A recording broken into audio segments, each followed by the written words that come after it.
Hello dear student, good morning to all of you. नया topic, काफी interesting topic. कैसे पढ़ना है, क्या है इसमें, कुछ रूल्स हैं। हमेशा मैंने कहा कि ऑर्गेनिक कंपाउंड में हमें रूल्स पढ़ने हैं तो रूल्स पढ़ने हैं, बस और कुछ नहीं है इसमें, ठीक है। और एक चीज, जब भी कोई कंपाउंड ऑर्गेनिक पढ़ते हैं तो हम उसमें ये जानने की कोशिश करते हैं कार्बन और जितने भी एलिमेंट्स एक दूसरे से अटैच होता है उसकी बैलेंसी को फोकस करना होता है। बस यही चीज हम लोग पढ़ रहे हैं और आई होप आपको ये चीज भी समझ में आएगा। कैसे? आइसोमेरिज, जिसे बोलते हैं हिंदी में समझौता। समझौता क्या होता है, आइसोमेरिज क्या होता है, इस बात को समझते हैं। आइसोमेरिज दो या दो से अधिक कंपाउंड जिसका मॉलिक्यूलर फार्मूला सेम होता है but structural formula different and also shows the different chemical properties. दो या दो से अधिक कंपाउंड जिसका मॉलिक्यूलर फार्मूला तो सेम होता है लेकिन स्ट्रक्चरल फार्मूला डिफरेंट होता है, जिसके वजह से उसकी रासायनिक अभिक्रिया जो केमिकल प्रॉपर्टीज होती है वो भी उसमें डिफरेंशिएशन आते हैं, डिफरेंस हो जाता है। आइए समझने की कोशिश करते हैं। अब हमें सबसे पहले आइसोमेरिज होता क्या है उसको एक क्लासिफाइड करेंगे, एक डायग्राम बनाएंगे और एक एक पॉइंट को समझते हुए चलेंगे, ठीक है। जब हम लिखते हैं डियर स्टूडेंट आइसोमेरिज समझाता तो आइसोमेरिज हमारे पास दो तरीके का होता है। सबसे पहले समझिए, जो ब्रॉडली ये isomers are broadly classified into two categories, two major categories. One is structural isomeres. Structural isomeres मतलब संरचनात्मक समझौता होता है ये चीज। दूसरा हमारे पास होता है स्टीरियो आइसोमेरिस। स्टीरियो आइसोमेरिज्म जिसे बोलते हैं त्रिविम समझौता। स्टीरियो आइसोमेरिज जिसे बोलते हैं त्रिविम समझौता। स्ट्रक्चरल आइसोमेरिज को फिर से क्लासिफाइड किया गया है, वो कितने पार्ट्स में है यहाँ पे जानने की कोशिश करेंगे। मेनली 5 लेकिन 6 भी होता है, वो भी समझने की कोशिश करेंगे, ठीक है। स्ट्रक्चरल आइसोमेरिज सबसे पहला आपका होता है चैन आइसोमेरिज्म। चैन आइसोमेरिज्म। दूसरा आपके पास होता है पोजीशन आइसोमेरिज्म। पोजीशन श्रृंखला समझौता और स्थान समझौता, पोजीशन आइसोमेरिज्म। तीसरा जो आपके पास होता है functional isomerism. Functional isomerism. Fourth number आपके पास मध्यावता जिसे बोलते हैं मेटामेरिज्म। मेटामेरिज्म। और फिर आपके पास होता है टाटोमेरिज्म। टाटोमेरिज्म जिसे बोलते हैं चलाव्यता हिंदी में। लेकिन हमें जानना है कि हिंदी जानने की जरूरत नहीं, इसका मीनिंग समझ में आ जाए, मतलब समझ में आ जाए, ओके। मतलब क्या है, एक पर्टिकुलर इसका मीनिंग होता है आपका चलावता, तो चलावता से मतलब नहीं, उसका सेंस क्या निकलता है वो जानने की जरूरत है। तो कभी भी आप इंग्लिश और हिंदी में कंफ्यूज नहीं रहेंगे, सिर्फ इसका मीनिंग। मेटामेरिज क्या कहलाता है, किस टाइप के कंपाउंड क्या शो करता है जिसे हम मेटामेरिज बोलेंगे, ये समझ में आ जाए तो मध्यावता से हमें क्या मतलब ये है कि हाँ मध्यावता का मतलब अगर आपको समझ में आ रहा है तो बेटर है। अगर नहीं समझ में आ रहा तो दोनों एक ही है, चाहे आप इंग्लिश लिखते हैं चाहे हिंदी में बोलते, बात एक ही है, ठीक है। स्टीरियो आइसोमेरिज जिसे त्रिविम समझौता बोलते हैं, further classified into two categories. One is geometrical isomerism, geometrical isomerism, और दूसरा आपके पास होता है ऑप्टिकल आइसोमेरिज। ऑप्टिकल आइसोमेरिज ज्यामितीय समझौता और प्रकाशिक समझौता, ये त्रिविम समझौता हिंदी में होते हैं, मैंने सबको एक्सप्लेन कर दिया, ठीक है। 5 के बाद एक आपके पास होता है रिंग चैन आइसोमेरिज भी होता है। रिंग चैन आइसोमेरिज इसका पार्ट होता है, ठीक है। कहीं कहीं ये चीज आपके पास है भी, चलिए इसको थोड़ा सही लिख दें, आइसोमेरिज, ओके। ये कंडीशंस होते हैं। अब एक एक करके हम जानने की कोशिश करेंगे, चैन आइसोमेरिज क्या होता है, पोजीशन आइसोमेरिज क्या होता है, फंक्शनल आइसोमेरिज क्या होता है। कोशिश करेंगे सभी टॉपिक को एक ही वीडियो में फिनिश कर देगा, ओके। तो इरेज करें इसको। अब सबसे पहली बात हम स्ट्रक्चरल आइसोमेरिज की बात करेंगे तो हम स्ट्रक्चरल 2 या 2 से अधिक कंपाउंड का जब मॉलिक्यूलर फार्मूला सेम होता है बट उसका structural formula are different due to different arrangement of atoms in a structure and due to this the chemical properties of the compound is also changed। कहने का मतलब जब दो या दो से अधिक कंपाउंड का अणुसूत्र समान होता है लेकिन उसकी संरचना सूत्र भिन्न भिन्न होते हैं जिसकी वजह से उसकी रासायनिक प्रकृति भी चेंज हो जाता है, उसी को हम स्ट्रक्चरल आइसोमेरिज बोलते हैं। स्ट्रक्चरल आइसोमेरिज में सबसे पहले चैन आइसोमेरिज, तो एक एक करके हम बोलेंगे स्टूडेंट और उसकी एग्जांपल समझते हुए चलेंगे, बस इतना सा ही आपको करना है, ठीक है। तो आइए समझते हैं सबसे पहले चैन आइसोमेरिज। चैन आइसोमेरिज, चैन आइसोमेरिज क्या होता है? चैन आइसोमेरिज की बात करते तो फिर वही बोलेंगे जब दो या दो से अधिक अणुओं का मॉलिक्यूलर फार्मूला अणुसूत्र समान होता है लेकिन उसके स्ट्रक्चर में कार्बन की पोजीशन डिफरेंट होता है। इसमें हम बोल सकते हैं when the molecular formula of same but the structural formula are different due to the different arrangement of carbon atom in the structure। Structure में कार्बन एटम की पोजीशन अलग अलग होने की वजह से, उसकी स्थिति अलग अलग होने की वजह से इसको हम क्या बोलते हैं? चैन आइसोमेरिज। जैसे सिंपल सी बात देखिए, इसके बहुत अच्छे एग्जांपल है। जैसे हमने लिखा CH3 CH2 CH2 and CH3, ये आपका क्या है? सिंपल है, नॉर्मल ब्यूटेन या इसे ब्यूटेन के नाम से भी जानते हैं, ब्यूटेन, और इसको एन ब्यूटेन के नाम से भी जानते हैं। अब सोचिए कि इस मेथिल ग्रुप या इस मेथिल ग्रुप को यहां से उठा करके यहां पे कर दे या इसको उठा करके यहां कर दे, तो हम क्या करेंगे? यहाँ के एक हाइड्रोजन को हाइड्रोजन और मेथिल ग्रुप को अरेंज करना पड़ेगा। दूसरा तरीका, इसको हम इस तरह से लिखते हैं, इसको अगर हम CH3 करते तो इसको हम कर दे CH और इसके हाइड्रोजन को यहां पहुंचा दिया ताकि ये CH3 हो गया और ये आपका CH3 है और यहां पे हमने CH3 लगा दिया। काउंट करके देखिए, इसमें भी आपके 4 कार्बन 10 हाइड्रोजन मिलेंगे, इसमें आपके 4 कार्बन 10 हाइड्रोजन मिलेंगे, 4 carbon 10 hydrogen, 4 carbon 10 hydrogen. Structure are different due to the different arrangement of methyl group in both cases you can see here and due to this the chemical properties of both the compound is different and due to the different arrangement of methyl group or you can say in a carbon atom in the structure it shows chain isomerism and both are called chain isomers। इन दोनों को हम क्या बोलते हैं? चैन isomers बोलेंगे, यानी श्रृंखला समावयवी बोलेंगे, और इस फिनोमेना को श्रृंखला समायोता बोलेंगे, चैन आइसोमेरिज बोलेंगे। तो ये आपका क्या हो गया? आइसोब्यूटेन। इसको क्या बोल सकते हैं? आइसोब्यूटेन, या करके आप लिख सकते हैं, अगर आईपीसी में आपने पढ़ा होगा तो ये आपका हो जाएगा 2 पोजीशन पे मेथिल है तो 2 मेथिल और पूरा का पूरा 3 कार्बन यहाँ, यानी रूट वर्ड आपका क्या हो जाएगा? प्रोपेन हो गया। 3 के लिए प्रोपेन वर्ड यूज करते, ये चीज हो गया।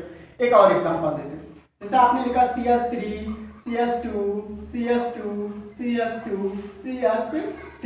अब इसके कितने आइसोमर? जैसे इसको उठा करके हम यहाँ करते तो इसको 3 करना पड़ेगा, हाइड्रोजन को यहाँ लाना पड़ेगा, इसको आपने ऐसे कर दिया CH3, यहाँ पे CH2 और फिर यहाँ पे CH3 कर दिया। और क्या कर सकते हैं? इसको यहाँ पे फिर ले आइए CH3 CH3 CH3 CH3। अब जरा काउंट करके देखिए, तीनों स्ट्रक्चर में डियर स्टूडेंट आपके पास 5 कार्बन 12 हाइड्रोजन आपको दिखेगा ही दिखेगा, और हर एक कंपाउंड जो हमने यहाँ पे बना रखा है चेंज करके एक दूसरे में, उसमें कार्बन की बैलेंस ही सेटिस्फाई है, हाइड्रोजन की बैलेंस ही सेटिस्फाई, एक भी एटम इधर से उधर नहीं है, लेकिन कार्बन की पोजीशन डिफरेंट है तीनों स्ट्रक्चर में, इसीलिए इसका नाम बदल जाता है। इसका नॉर्मल नाम लिख सकते हैं हम पेंटेन। 5 कार्बन है, ये जाते हैं अनपेंटेन, आइसोपेंटेन, नियोपेंटेन इसका नाम हो जाएगा। क्या अगर आईपीसी सिस्टम में तो 2 पोजीशन पे मेथिल है तो 2 मेथिल और फिर इसका पूरा नाम 2 मेथिल। अब 4 कार्बन यहाँ रूट वर्ड बन गया ब्यूटेन, इसका नाम क्या होगा? 2 डाइमेथिल, 1 2 3 2 डाइमेथिल, 2 डाइमेथिल और फिर प्रोपेन। क्लियर? इस तरीके से इसका नाम होगा। अब तो समझ में आ गया चैन आइसोमेरिज क्या होता है। और ये तीनों क्या है, एक दूसरे के आइसोमर्स, चैन आइसोमर्स, चैन आइसोमर्स यानी श्रृंखला समायोगी। हिंदी में क्या बोलेंगे इसको, चैन को श्रृंखला समायोगी बोलेंगे। ओके ओके, तो सिर्फ सेंस लगाना और समझना है मैंने क्या बोला। चैन आइसोमेरिज में मॉलिक्यूलर फार्मूला सेम होता है, लेकिन स्ट्रक्चरल फार्मूला डिफरेंट होता है due to different arrangement of carbon atom in the chain. दूसरा position isomerism, second one is position isomerism. Position isomerism जिसको बोलते हैं स्थान समानता। पोजीशन का मतलब स्थान, इसमें क्या होता है, फिर वही formula, molecular formula are same but structure are different due to the position of functional group is different in the chain. जो कार्बन का चैन हम बनाएंगे उसमें फंक्शनल ग्रुप की पोजीशन डिफरेंट होने की वजह से एक से अधिक स्ट्रक्चर बनता है और उस स्ट्रक्चर को हम स्थान समायोगी यानी पोजीशन आइसोमर्स बोलेंगे। और इस फिनोमेना को, इस प्रोसेस को हम क्या बोलेंगे, पोजीशन आइसोमेरिज। आइसोमर्स और आइसोमेरिज दो वर्ड। अब इसके लिए डबल बॉन्ड और ट्रिपल बॉन्ड भी अगर कहीं है तो वो भी आपके स्थान परिवर्तन के साथ साथ एक नया कंपाउंड बनाता है जिसकी प्रॉपर्टी एक दूसरे से डिफरेंट होता है, केमिकल प्रॉपर्टी। ये इसलिए पढ़ रहे हैं क्योंकि आगे जब हम लोग केमिकल रिएक्शन पढ़ेंगे तो वहां पे आएगा कि हाँ इस पोजीशन पे डबल बॉन्ड है तो ऐसा वर्क करेगा, इस पोजीशन पे डबल बॉन्ड है तो ऐसा करेगा, यहाँ फंक्शनल ग्रुप है तो इसकी रिएक्टिविटी ऐसे होगी। इसलिए ये चैप्टर, ये टॉपिक पढ़ना मस्ट है। ओके सॉरी जैसे इसका एग्जांपल लेते हैं, जैसे सिंपल सा C4H8, ये फार्मूला आपको पता है कि एल्कीन का ब्यूट यानी 4 कार्बन यानी ब्यूटीन हम बना देंगे। कैसे बनाते हैं, जैसे इसमें देखिए CH3 CH2 CH double bond CH2, आप काउंट करके देखिए आपको 8 हाइड्रोजन यहाँ पे मिलेंगे और 4 कार्बन मिलेंगे और सबकी बैलेंस सेटिस्फाई एक डबल बॉन्ड है। इसका नाम जनरली आप कैसे लिखेंगे डियर स्टूडेंट, नेम आपको पता है ब्यूट 1 इन, 1 पोजीशन पे इन है तो ब्यूट 1 इन। क्या इस डबल बॉन्ड को यहां नहीं कर सकते, इस डबल बॉन्ड को यहां सेटअप कर दीजिए, इस हाइड्रोजन को यहां सेटअप कर दीजिए, ये बन जाएगा CH3 CH double bond CH and CH3। अब देखिए फिर वही हमारे पास फार्मूले में खाली पोजीशन चेंज हो गया, किसकी पोजीशन, डबल बॉन्ड की पोजीशन। अब पोजीशन कहां, 2 पोजीशन पे, चाहे इधर से काउंट करिए चाहे इधर से काउंट करिए, 1 2 3 4, 2 और 3 के बीच में 2 इन आ गया, इसका नाम हो गया ब्यूट 2 इन। अब आप सोचेंगे कि ये क्यों जरूरत था, इसमें क्या डिफरेंसेस है, कोई डिफरेंस नहीं, सिर्फ पोजीशन डिफरेंस, और पोजीशन डिफरेंस होने के वजह से डबल बॉन्ड की इस दोनों की जो रिएक्टिविटी ऑर्डर है वो चेंज हो जाता है, जो आगे जब भी हम रिएक्शन करेंगे तो वहां पे ऐसे क्वेश्चन आपके पास आएंगे तो आपको तुरंत समझ जाना है कि ये मोर रिएक्टिव है, ये लेस रिएक्टिव है, ये इसके साथ रिएक्ट करेगा, इसके साथ रिएक्ट करेगा, ऐसे। ओके, ये दोनों एक दूसरे का क्या है, position isomers. Okay, position isomers, और ये आइसोमर्स का मतलब स्थान समावयवी, और इसको स्थान समावता बोलते हैं इस फिनोमेना को। जैसे क्वेश्चन हम लेते हैं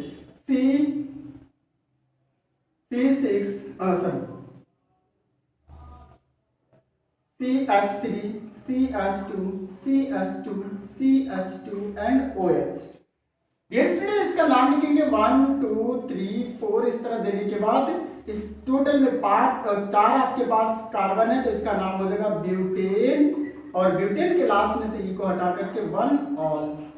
अब आपको पता है कि ये हमारा क्रियात्मक समूह, इसकी पोजीशन चेंज होनी चाहिए। यहाँ पे क्रियात्मक समूह कौन है, डबल बॉन्ड और ट्रिपल बॉन्ड क्रियात्मक समूह की तरह काम करता है, फंक्शनल ग्रुप की तरह वर्क करता है, इसीलिए उसको फंक्शनल ग्रुप भी मान लिया जाता है। ओके, ये आपका फंक्शनल ग्रुप है, इसकी पोजीशन को चेंज करते हैं, इसकी पोजीशन यहाँ नहीं लिख सकते, बिल्कुल लिख सकते हैं।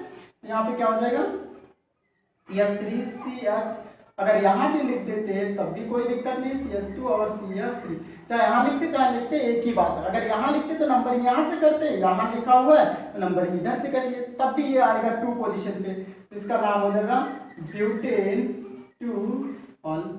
क्लियर? यही हमारा फंक्शनल ग्रुप हो गया। फंक्शनल ग्रुप की पोजीशन चेंज तो सबसे। ओके, आइए समझते। नेक्स्ट हमारे पास जब फंक्शनल ग्रुप हम पढ़ लेते हैं, सॉरी पोजीशन आइसोमेरिस पढ़ लेते हैं, अब हम पढ़ते हैं फंक्शनल आइसोमेरिस। तीसरा नंबर फंक्शनल आइसोमेरिस। साफ साफ पता चल रहा है फंक्शनल आइसोमेरिस में क्रियात्मक समूह, क्रियात्मक समावता। जब क्रियात्मक समावता की बात करते हैं डियर स्टूडेंट, तो ऐसे कंपाउंड जिसमें फंक्शनल ग्रुप ही पूरा चेंज हो जाए, उसकी पोजीशन से तो मतलब नहीं हमें, उसका वो फंक्शनल ग्रुप ही चेंज हो जाए लेकिन उसका मॉलिक्यूलर फार्मूला सेम हो, ऐसे को क्या बोलते हैं? फंक्शनल आइसोमेरिस का नाम देते। ठीक है, समझिए यहाँ पे फंक्शनल आइसोमेरिस का कैसे। जैसे आपने लिखा, आपको पता है जो आपका अल्कोहल होता है और ईथर होता है, इसका जो मॉलिक्यूलर फार्मूला होता है सेम होता है। ओके, इसका जो जनरल फार्मूला होता है ये भी सेम होता है, लेकिन आप अल्कोहल से ईथर, ईथर से अल्कोहल बना सकते हैं। जैसे इसका नाम लिखते हैं, जैसे हमने लिखा CH3 CH2 और फिर OH। अब आप डियर स्टूडेंट इसको अगर हम इस तरह से लिख देते CH3O और फिर CH3, तो आप काउंट करके देखिए सबकी बैलेंसी कंप्लीट है, सभी एटम अवेलेबल है, ऊपर से यहाँ पे हाइड्रोक्सी ग्रुप है और यहाँ पे आपके एल्कोक्सी ग्रुप है जो फंक्शनल ग्रुप है। ओके, तो इसके लिए अल्कोहल बन गया और ये पूरा का पूरा हमारा ईथर बन गया। इसका जो नाम लिखेंगे वो आपका एथिल अल्कोहल, एथिल अल्कोहल, और ये डाइमेथिल ईथर, डाइमेथिल ईथर। दोनों में बिल्कुल जमीन आसमान का अंतर है, सिर्फ पोजीशन चेंज होने से। पोजीशन क्या, फंक्शनल ग्रुप बदल जाने से ये चीज हुआ, वही एलिमेंट वही सब कुछ, लेकिन इसका अरेंजमेंट बदल गया है स्ट्रक्चर में, जिसके वजह से इसकी रिएक्टिविटी, इसका नेचर सब कुछ बदल गया है। ये है हमारा केमिस्ट्री। ओके, आइए दूसरा समझते हैं। यहाँ पे और भी कुछ एग्जांपल देते हैं, जैसे और कुछ एग्जांपल हम एल्डिहाइड और कीटोन की बात करते हैं, एक ही होता है। जैसे हमने एक फार्मूला C3H6 और यहाँ पे हमने O लिख दिया, इससे हम एल्डिहाइड भी बनाएंगे कीटोन बनाएंगे। जैसे हमने लिखा CH3 CH2 और फिर C डबल बॉन्ड O और फिर H, ये आपका एल्डिहाइड ग्रुप, ये पता है CH2 ग्रुप एल्डिहाइड ग्रुप होता है, पहले हम लोगों ने लिख रखा। तो इसका नाम कैसे लिखेंगे? इसका नाम अगर आईपीसी सिस्टम में लिखते तो प्रोपेनल एयर, इसी को अगर हम इस फॉर्म में लिखते हैं CH3 C double bond O और फिर CH3, तो देखिए सबका स्ट्रक्चरल फार्मूला डिफरेंट है लेकिन इसका मॉलिक्यूलर फार्मूला सेम है, और इस मॉलिक्यूलर फार्मूला से ये दोनों एक दूसरे का क्या है? आइसोमर्स। कौन सा आइसोमर्स है? फंक्शनल आइसोमर्स है, ये लिखना पड़ेगा। ये दोनों एक दूसरे का कौन सा आइसोमर्स है? Position isomers, sorry functional isomers, functional isomers. Okay, ये भी आपका फंक्शनल आइसोमर्स, इसका नाम क्या हो जाएगा? Dimethyl ketone. ओके, या इस जनरली इसको एसीटोन के नाम से जानते हैं, डाइमेथिल कीटोन। ओके, या आईपीसी सिस्टम में इसको प्रोपेनोन के नाम से जानेंगे। आई होप कहीं कोई डाउट नहीं होनी चाहिए, समझ में आ रहा है? ओके, दूसरा हमारे पास अब आता है मध्यावता। क्या आता है? मध्यावता, मेटामेरिस। 4 नंबर हमारे पास क्या है? मेटामेरिस। मेटामेरिस, मेटामेरिस में क्या होता है? जब किसी डाइवैलेंट एटम किसी ऑर्गेनिक कंपाउंड में जुड़े होते हैं और उसके दोनों तरफ number of carbon atom different होते हैं, तो इसको बोलते हैं मेटामर्स एक दूसरे का, और इस फिनोमेना को मेटामेरिस के नाम से जानते हैं। जैसे इसके एग्जांपल, मॉलिक्यूलर फार्मूला हमेशा सेम होगा, स्ट्रक्चर डिफरेंट होगा, लेकिन यहाँ पे स्ट्रक्चर डिफरेंट इसलिए होगा क्योंकि जो बाइवैलेंट हम एटम ले रहे हैं जिसकी वैलेंसी 2, तो इसके दोनों तरफ अगर कार्बन का अरेंजमेंट अगर डिफरेंट हो जाता है, इसको हम किस नाम से जानते हैं? मेटामेरिस के नाम से जानते हैं। देखिए यहाँ पे जैसे हमारे पास एक कंपाउंड है CH3O CH2 और फिर CH2 और फिर CH3, ये कंडीशन है। अब ये कंडीशन ऐसे भी हो सकता था, CH3 और फिर O CH3 CH3, ये कंडीशन। दोनों का देखिए पोजीशन अलग हो गया यहाँ पे। दूसरे वर्ड में यहाँ पे 2 मेथॉक्सी प्रोपेन और यहाँ पे 1 मेथॉक्सी प्रोपेन, इसका नाम क्या होगा, 1 मेथॉक्सी प्रोपेन और इसका 2 मेथॉक्सी प्रोपेन। ओके, दूसरे वर्ड में CH3 CH2O CH2 और फिर CH3, इसका नाम क्या हो जाएगा, एथॉक्सी एथिलीन। क्या हो जाएगा, एथॉक्सी एथिलीन। अब जरा सा इसको देखिए, यहाँ पे दोनों तरफ डबल डबल दो कार्बन है ऑक्सीजन के दोनों तरफ। यहाँ पे आपके पास एक कार्बन है, इधर 3 कार्बन है, यहाँ पे इसकी पोजीशन थोड़ा सा चेंज हो गया, तो इस तरीके से। लेकिन मैं सबसे ज्यादा प्रेफरेंस इसको देता हूँ कि इसको मैं मानता हूँ कि ये हमारा क्या है, मेटामेरिज्म है, क्योंकि इसके केस में हम जरा सा कंफ्यूज से होते हैं, या कभी आप कंफ्यूज हो सकते हैं कि ये फंक्शन पोजीशन भी हो सकता है क्योंकि इसकी पोजीशन चेंज हो गया। लेकिन इसके लिए बहुत एक कह लीजिए कि सटीक रूल इसके लिए नहीं है, लेकिन आप इस तरीके से इसके केस में कर सकते हैं, कोई डाउट नहीं होनी चाहिए। ठीक है, इसी तरीके से हमारे पास एथिल मेथिल एमीन होता है, इस तरीके से समझिए। क्लियर, जितने भी इस तरीके से होंगे। और एक और बता देते चलावता, जिसे टाटोमेरिस बोलते हैं, और इसको खत्म करते हैं। ठीक है डियर स्टूडेंट, 5th नंबर आपका क्या था, टाटोमेरिस। टाटोमेरिस ये एक ऐसे मॉलिक्यूल्स टाटोमस शो करता है, टाटोमेरिस शो करता है, चलावता शो करता है, जिसमें एक 2 मॉलिक्यूल एक दूसरे में हमेशा चलायमान हो, यानी मूवमेंट होता रहता है, इंटरचेंज होता रहता है, due to changing their double bond and hydrogen atom. Hydrogen atom और डबल बॉन्ड चेंज होने की वजह से क्या होता है, एक दूसरे में मॉलिक्यूल इंटरचेंज होता रहता है, यानी ये इसके 2 स्ट्रक्चर, एक इसमें कीटो फॉर्म हो जाता है तो दूसरा इनॉल फॉर्म हो जाता है। इसको समझिए, जैसे हमारे पास एक कंपाउंड है CH3C डबल बॉन्ड O और फिर CH3, ऐसा कोई कंपाउंड है, या एक कंपाउंड हमने यहाँ पे इस तरीके से लिया। देखिए डिस्टेंस के 2 कंडीशन बताएं। यहाँ पे हाइड्रोजन आपके पास है, इसको अल्फा हाइड्रोजन बोलते हैं, CH3 आपने लिखा था, ये CH2। अब एक काम करिए कि यहाँ के हाइड्रोजन को हम यहाँ पहुंचा दे, डबल बॉन्ड को यहाँ पहुंचा दे, तो ये एक दूसरे में चलाएगा, तो इस तरह डबल हेडेड, इस तरह हेडेड एरो से आप इसको रिप्रेजेंट करेंगे।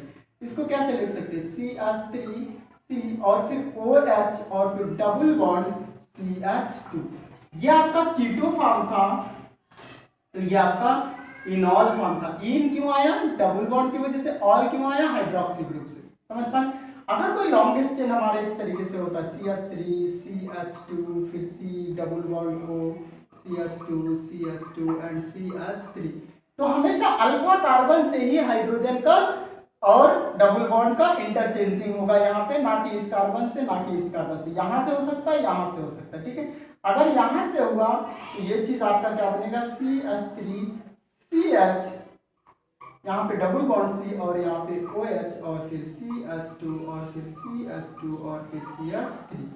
अगर यहाँ से हुआ, यानी डबल बॉन्ड यहाँ से टफ हो जाए और हाइड्रोजन यहाँ का यहाँ पहुंच जाए, तो ये यहाँ पे डबल बॉन्ड आ जाएगा और ये बन जाएगा CH3 CH2 COH double bond CH CH2 and CH3। ठीक है, ये हमेशा आपका इनॉल फॉर्म होगा और ये फॉर्म आपका क्या होगा, कीटो फॉर्म होगा। ठीक है, कीटो फॉर्म। इस तरीके से मैंने कीटो फॉर्म, इनॉल फॉर्म सबको हमने यहाँ पे बता दिया कि कैसे। एक मैंने बोला था रिंग चेन आइसोमर्स भी होता है, उसको भी यहाँ पे बता दे, क्योंकि आपके बुक में है नहीं, लेकिन मैं बता दे रहा हूँ यहाँ पे। Ring chain isomers, ring chain isomerism. Okay, ring chain isomerism में इसमें एक चेन स्ट्रक्चर रिंग में चेंज हो सकता है, लेकिन इसके लिए आपको जानना पड़ेगा कि जब हम एल्कीन की बात करते हैं और साइक्लोएल्केन की बात करते हैं, दोनों का फार्मूला सेम होता है। जैसे आपने लिखा C3 CH6, ये आपका एल्कीन का फार्मूला है। ओके, अब इसका स्ट्रक्चर आप बनाएंगे तो CH3CH double bond CH2 formula से। अब इसको आप CH2 बॉन्ड CH2 इस तरीके से बनाइए, और दोनों फार्मूले एकदम बिल्कुल सेम है, मॉलिक्यूलर फार्मूला, लेकिन स्ट्रक्चर डिफरेंट हो गया। यहाँ पे भी आपके पास 6 हाइड्रोजन 3 कार्बन, 6 हाइड्रोजन 3 कार्बन, तो ये आपका रिंग स्ट्रक्चर हो गया, ये आपका चैन हो गया, तो ये आपका हो गया रिंग चैन आइसोमर्स, रिंग चैन आइसोमर्स। ओके, ये हो गया आपका रिंग चैन आइसोमर्स, स्टार्ट हो गया इस, और फिर रिंग चैन आइसोमर्स, ये चीज पढ़ लिए। और डियर स्टूडेंट, जब हाइड्रोकार्बन के बारे में डिस्कशन करेंगे तो वहाँ पे स्टीरियो का स्ट्रक्चर को वहाँ पे डिफाइन करेंगे, इस पे डिफाइन नहीं करेंगे। Okay, thank you, all the best.